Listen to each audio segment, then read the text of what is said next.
les amis, je suis heureuse de vous retrouver pour une nouvelle vidéo, enfin, et oui, ça faisait longtemps. Donc dans cette vidéo et dans les suivantes, je vais commencer d'aborder le sujet de la loi d'attraction ou loi de manifestation, et bien sûr je vais continuer de parler des effets miroirs. Donc pour ceux qui sont déjà abonnés à ma chaîne parce que je parle des relations avec des personnes narcissiques, bien sûr vous pouvez continuer de regarder ces vidéos parce qu'en fait je vais tenter d'expliquer les mécanismes qui rentrent en compte dans le fait de rencontrer des personnes en particulier, dans le fait d'avoir voilà, des relations avec certaines personnes en particulier. Donc tout ça par effet miroir. Effet miroir et loi d'attraction de toute façon c'est complètement lié. C'est indissociable, je dirais même. Pour ceux qui n'ont jamais entendu parler de la loi d'attraction, qu'est-ce que cette fameuse loi d'attraction? Eh bien, c'est une loi universelle qui nous dit que tout simplement, on peut attirer à nous, dans notre champ de conscience, absolument tout ce que l'on désire, tout ce que l'on souhaite. Vous souhaitez avoir telle maison avec 5 chambres, un balcon, une piscine, vue sur la mer ou je ne sais pas ce que vous souhaitez, c'est possible de l'attirer, de le manifester par la loi d'attraction.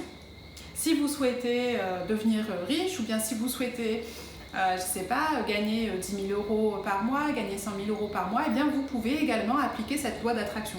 Vous pouvez également attirer ce que vous souhaitez en termes de relations en appliquant là encore la loi d'attraction. Rencontrer votre âme sœur, rencontrer une personne, c'est très possible également si on applique les méthodes de cette fameuse loi d'attraction.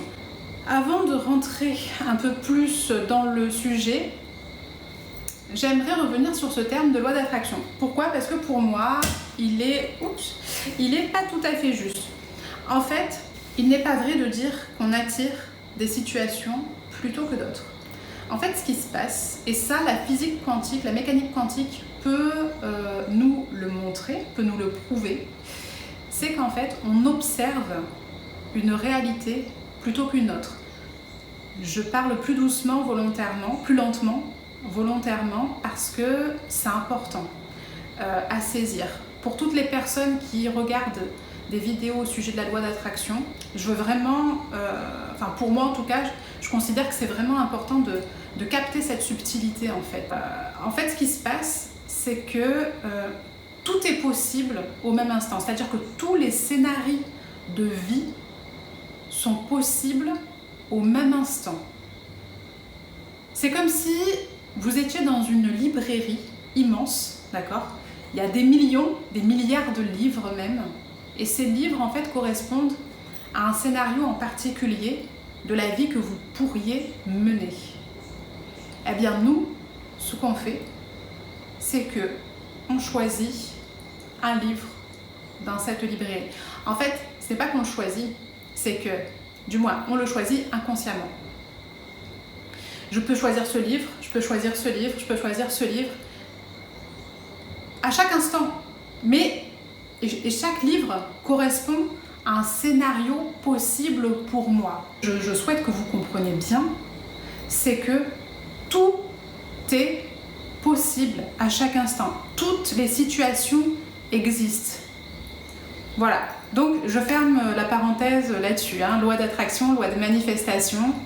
Moi j'appellerais ça la loi de l'observation, mais bon, bref. Alors pour introduire ce sujet sur la loi d'attraction, j'ai pensé intéressant, dans un premier temps, d'identifier les causes qui vont nous mener à vivre des situations, à expérimenter des situations plutôt que d'autres, ou à vivre des relations avec certains types de personnes plutôt qu'avec d'autres, etc. Donc la première cause que j'ai identifiée, ce sont nos pensées, évidemment. Donc nos pensées, qu'elles soient conscientes ou inconscientes.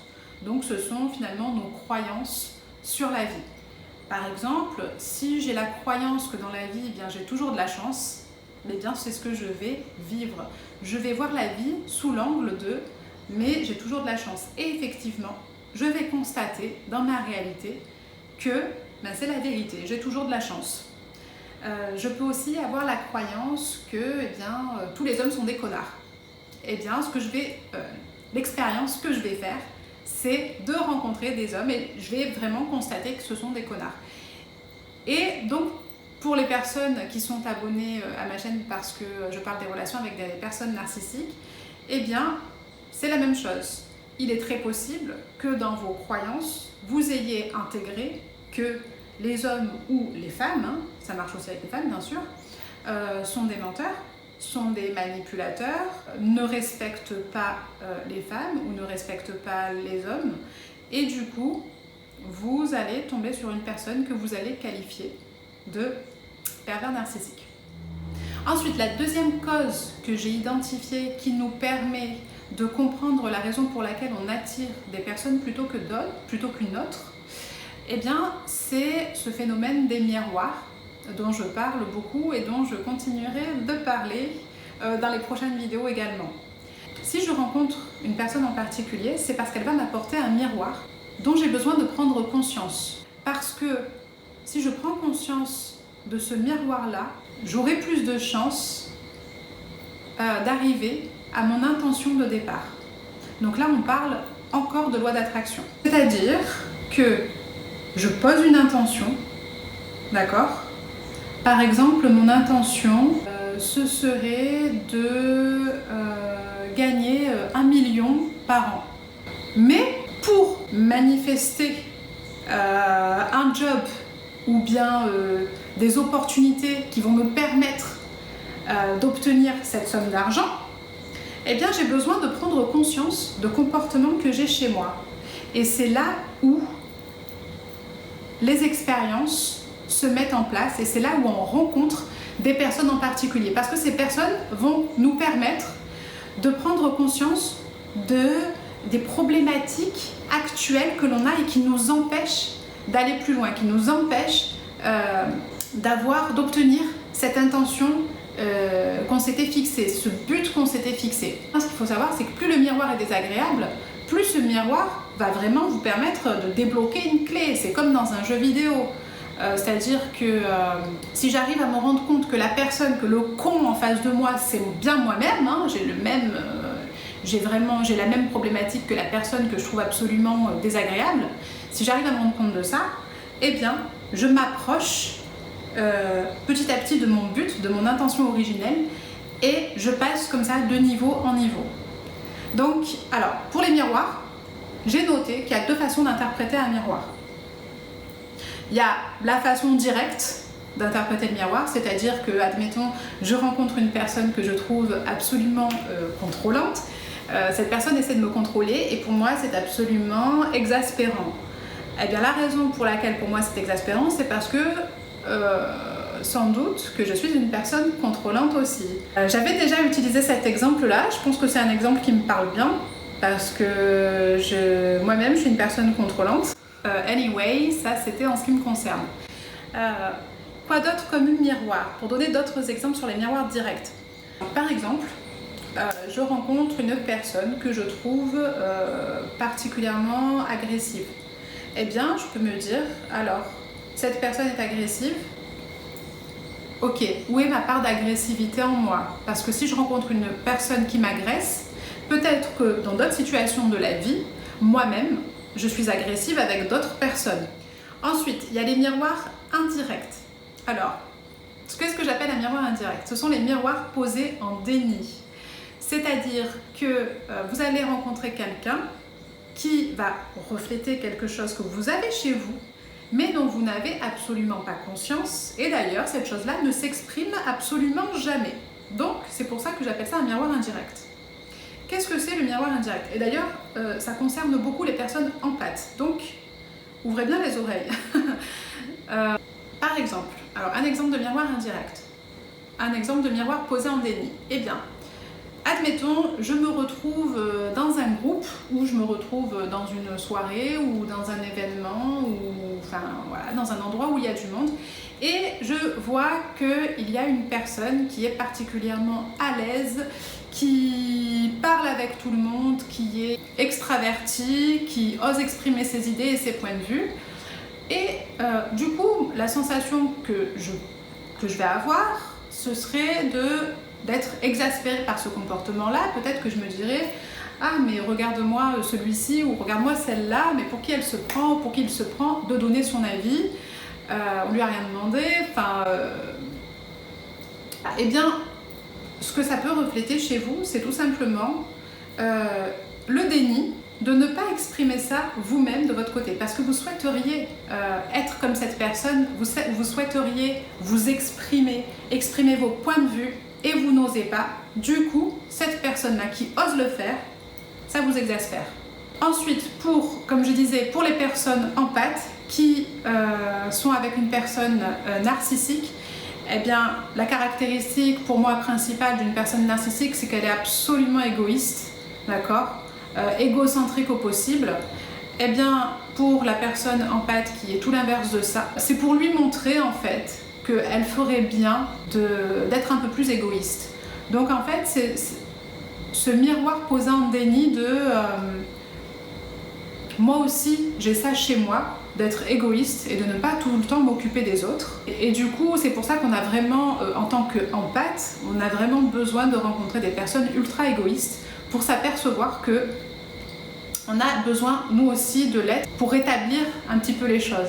D'ailleurs, en fait, pour les personnes qui sont empathes avec une personne narcissique, c'est à chaque fois regarder en quoi la personne narcissique vous dérange. Et chez vous, essayez d'avoir un peu plus ce comportement-là. Dites-vous, ok, cette personne fait ça, peut-être que moi, je me l'interdis, tout simplement. C'est souvent comme ça, en fait, j'ai remarqué dans les couples avec une personne narcissique, il y en a un qui se prend toutes les libertés et puis l'autre qui prend aucune liberté. Donc en fait, c'est tout simplement pour vous dire, eh oh, toi aussi, tu as le droit, autorise-toi, prends-toi la liberté de le faire parce que tu as envie de le faire. C'est juste que tu ne t'autorises pas. Mais en réalité, quand on est égoïste, ça nous permet finalement de plus donner aux autres. Parce que c'est quand on s'occupe bien de soi qu'on peut après s'occuper bien des autres. Bon voilà, ça c'était pour la petite parenthèse empathe narcissique. Alors la troisième cause que j'ai identifiée qui nous permet de comprendre pourquoi on va vivre une situation ou rencontrer une personne plutôt qu'une autre, eh bien ce sont les émotions que l'on doit libérer, les émotions que l'on doit exprimer. Pour passer au niveau d'après. Donc c'est comme de la même façon que pour les miroirs, et bien là je vais encore parler de loi d'attraction, ok, parce qu'en fait tout fonctionne avec la loi d'attraction finalement. Donc admettons j'avais une intention, je vais prendre la même intention que précédemment. J'avais l'intention de gagner 1 million de livres sterling par an. Bien, pour arriver à ce but là, j'ai besoin de libérer des émotions qui sont restées stockées chez moi.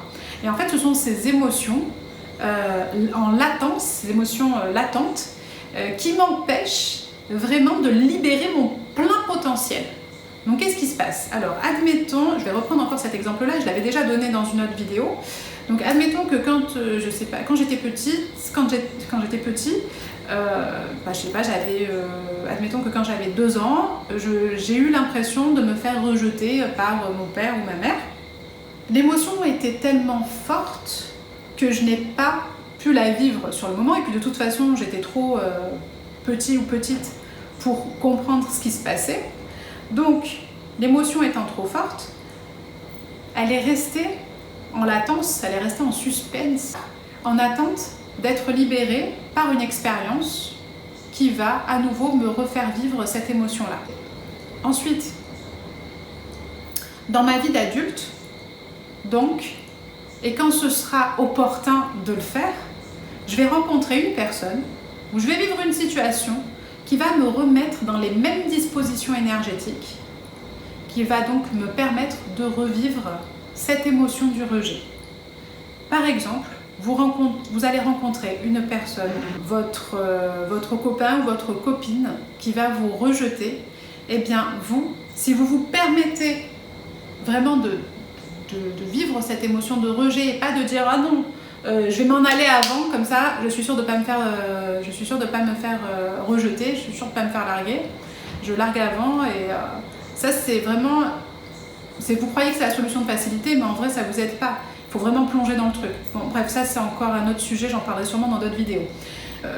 Voilà, donc vous allez rencontrer votre copain ou votre copine qui va vous permettre de vivre cette émotion de rejet à nouveau. Et vous, si vous acceptez bien de la vivre, vous allez enfin libérer cette charge émotionnelle qui était stockée depuis, je sais pas moi, 20 ans, 25 ans, 30 ans.